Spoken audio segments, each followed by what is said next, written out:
नमस्कार दोस्तों, कैसे हैं आप। बात बोलेंगे में आपका स्वागत। मैं त्रिलोचन भट्ट। दोस्तों, उत्तराखंड की 4 धाम यात्रा शुरू हो चुकी है। गंगोत्री और यमुनोत्री के कपाट खुल चुके हैं। केदारनाथ के कपाट कल यानी 6 मई को खुलेंगे और बद्रीनाथ के कपाट खुलेंगे 8 मई को। यात्रा की स्थिति क्या है, यात्रा मार्ग की स्थिति क्या है, ये देखने के लिए मैं देहरादून से चला हूँ और बद्रीनाथ की तरफ जा रहा हूँ। अभी मैं चमोली जिले के पास हूँ, चमोली से कुछ आगे जोशीमठ की तरफ। और अभी तक हमने जो देखा है वो स्थिति बहुत खराब है और यात्रा बार बार बाधित होने की संभावना है। इस यात्रा में मेरे साथ हैं CPI-ML के नेता और एक्टिविस्ट साथी इंद्रेश मैखुरी। दोस्तों, सबसे पहले ये 2 तस्वीरें देखिए। बाईं तरफ वाली तस्वीर केंद्रीय सड़क परिवहन मंत्री नितिन गडकरी ने अपने ट्विटर हैंडल पर कुछ दिन पहले जारी की थी। तस्वीर तोता घाटी की है। इस तस्वीर में आप बेहद खूबसूरत ऑल वेदर रोड देख सकते हैं। दाहिनी तरफ की तस्वीर ठीक उसी जगह से मैंने ली है।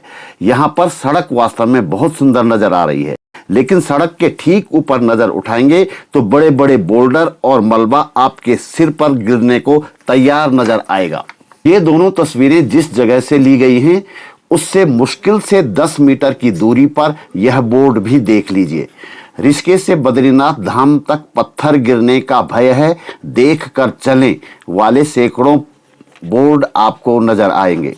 ये बोर्ड लगाकर सड़क परिवहन मंत्रालय ने साफ साफ कह दिया है कि पत्थर गिरने से यदि किसी को कोई नुकसान पहुंचता है तो हम जिम्मेदार न होंगे। हमने तो देखकर चलने की सलाह दे दी थी। ऋषिकेश से श्रीनगर तक सड़क अच्छी और चौड़ी है, लेकिन सड़क चौड़ी करने के लिए जिस बेतरतीब तरीके से पहाड़ काटे गए हैं वे बरसात में बेहद खतरनाक साबित हो सकते हैं। दोस्तों, मैं ये सब आपको डराने के लिए नहीं दिखा रहा हूं, बल्कि मेरा इरादा सिर्फ यह बताना है कि यदि आप 4 धाम यात्रा पर आ रहे हैं तो आपको बेहद सावधानी बरतने की जरूरत है।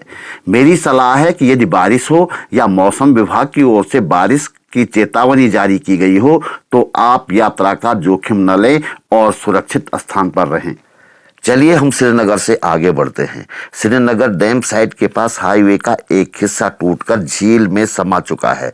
इसे फिर से बनाया जा रहा है, लेकिन इस यात्रा सीजन तक इसका बन पाना मुश्किल है। आगे भी जगह जगह सड़क के दोनों तरफ मिट्टी, पत्थर और बोल्डर नजर आते हैं। इस तथाकथित ऑल वेदर रोड पर कई नए भूस्खलन क्षेत्र भी उभर आए हैं। आधिकारिक तौर पर 4 धाम रोड पर 67 डेंजर जोन चिन्हित किए गए हैं। इनमें से 26 डेंजर जोन का ट्रीटमेंट इस यात्रा सीजन से पहले किया जाना था, लेकिन इस तरह के ट्रीटमेंट की अभी तक प्लानिंग ही चल रही है। ऑल वेदर रोड के नाम पर पहाड़ों ही नहीं, नदियों को भी बर्बाद किया जा रहा है। यहाँ देखिए, ये अधिकृत डंपिंग जोन है, लेकिन सारा का सारा मलबा सीधे अलकनंदा के हवाले किया जा रहा है। रुद्रप्रयाग से आगे बढ़ते ही सड़क सक्रिय है। हार्ड रॉक वाले पहाड़ के इस हिस्से को इन दिनों काटा जा रहा है, जो यात्रा को प्रभावित करने वाला है। आगे चमधार, जामधार और उमटा में भी ऐसी ही स्थिति बनी हुई है।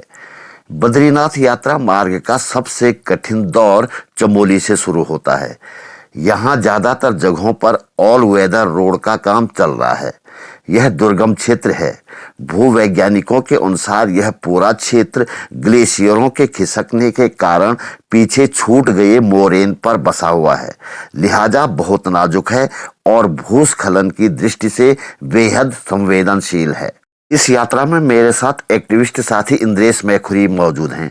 उन्होंने क्या अनुभव किया, सुनते हैं। पर इस सड़क को, जिसको कहा गया कि ये यात्रा को सुगम करने वाली सड़क होगी, लेकिन इस पूरे यात्रा मार्ग में जिस तरह से बेतरतीब तरीके से निर्माण एजेंसियों ने कटान किया है, NHIDCL जो इसकी निर्माता कंपनी है, जिस बेतरतीबी के साथ कटान हुआ है, जगह जगह लगता है कि पत्थर ऊपर से लटक रहे हैं जो किसी भी क्षण गिर सकते हैं, या कहीं पर पेड़ भी टूटे हैं तो जड़ समेत वो पेड़ वहीं लटक रहे हैं।